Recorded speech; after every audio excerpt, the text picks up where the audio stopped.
What's going on, YouTube? It's your boy ATruckerNamedJay, checking in, man. As you can see, we are at the house, and we got a day off, man. Day off in the middle of the week. So, what I want to talk about in this video is I want to talk about how you need to be prepared to not make money in trucking.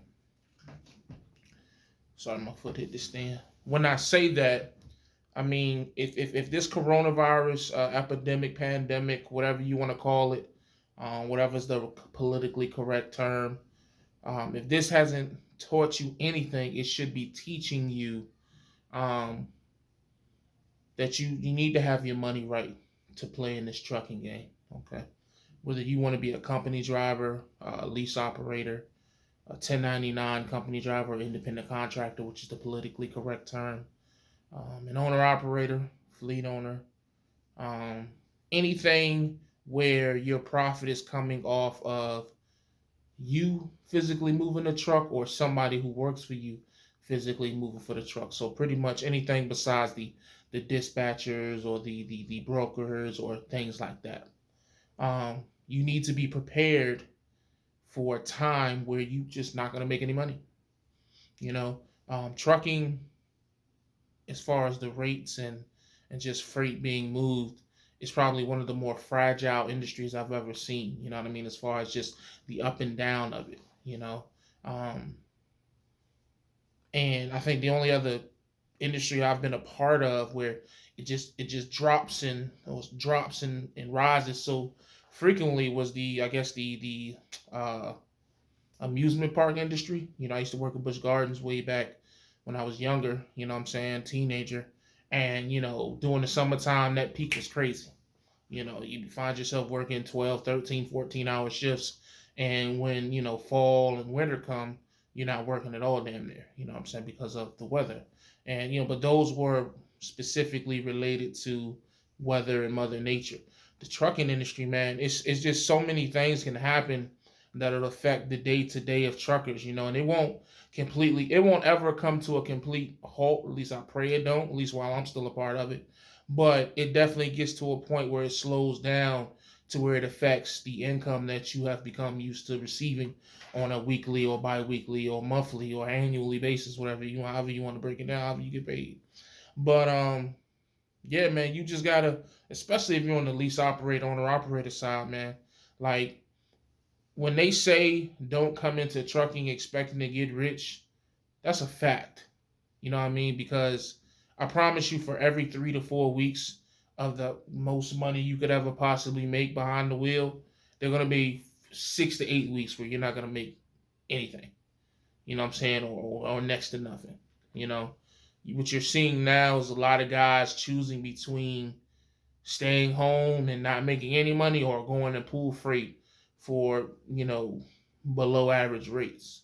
And so they really just making enough money just to break even, because they gotta make those payments and stuff. You know what I mean? But you just gotta be prepared. Like, I know when you first get into the game and you making this money, you don't think anything will ever go wrong. You don't think you'll ever have a rainy day, but you do. It happens. You know what I'm saying? Like, you gotta understand, just because you found this new money and you in this new industry, life still goes on. So, God forbid, but who knows what type of family emergency or, a health issue that may arise that may put you out of work for 3 months, 4 months. And the beauty about trucking is, as long as you can get medically cleared or whatever, you can always come back. If maybe not even to the same company, you can always find a trucking job. That's the beauty about trucking. As long as you keep your record clean, your criminal record clean, and you ain't out here putting any old kind of narcotics in your body, you can get a trucking job any day of the week, twice on Sunday. And that's a fact. You know what I mean? But when you get to a point where you're messing up your driving record, and you out here doing things you don't need to be doing, then that could affect that. But that's the only thing that keep you from getting a job.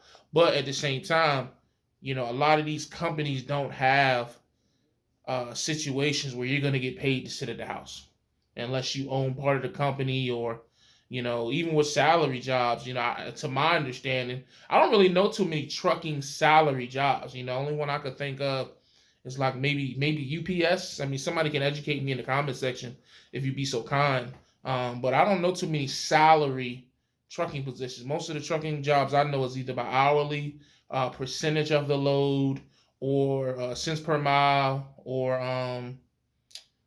hourly, cents per mile, percentage of the load, and load pay, which is the same thing as percentage. It's all really the same. You can all intertwine them however you want, but whatever.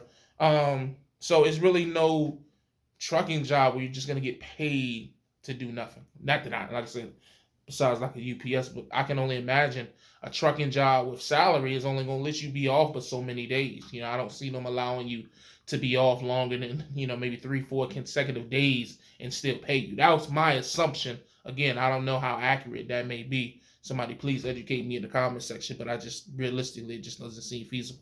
But anyways, I say all that just to say, man, when you come out here, you start making that money, man, put some of that money to the side, man.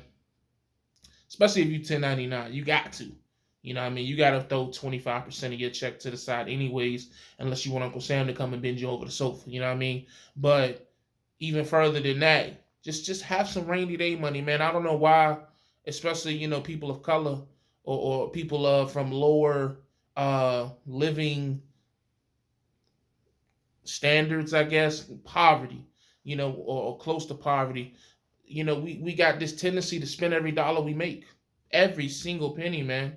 And I don't understand it. I'm trying to break out it for myself as well. I'm not as bad as I used to be, but I still have my moments, you know what I'm saying, where the impulsive decisions kick in. But, for the most part now, I do better with controlling that. But I don't know why it's like that. It's like you get $1,000 or you see a $1,500 check and it's just like, man, I gotta spend this. I gotta, you know what I'm saying? But it's so funny though, because if I only had $15 to my name, you talk about money management. Oh my goodness, I can make $15 stretch 3-4 days on the truck.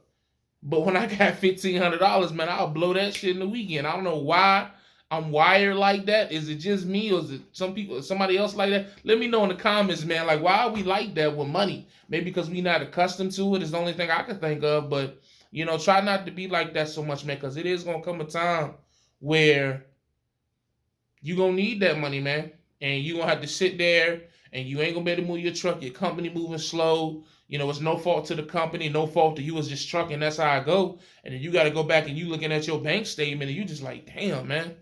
I spent $400 on this, $200 on this, $100 on this, $75 on this, and you're going to look up and down your bank account and you're going to see in the last 3 months you done blew $4,000 on garbage.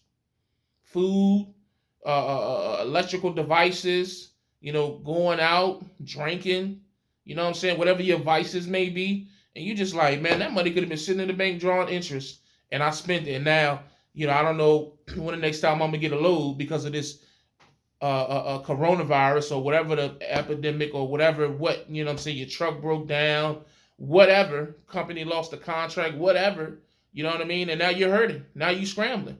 Now you got to go out there and make more impulsive decisions or more emotional decisions because you're in a bad situation. That's the worst type of place to be, man, is in a financial bind with no foreseeable income. What Ross say, when that fast money start coming slow, man, it's a different type of frustration. Let me be the first, second, and third to tell you, man, it is not a place you want to make a home.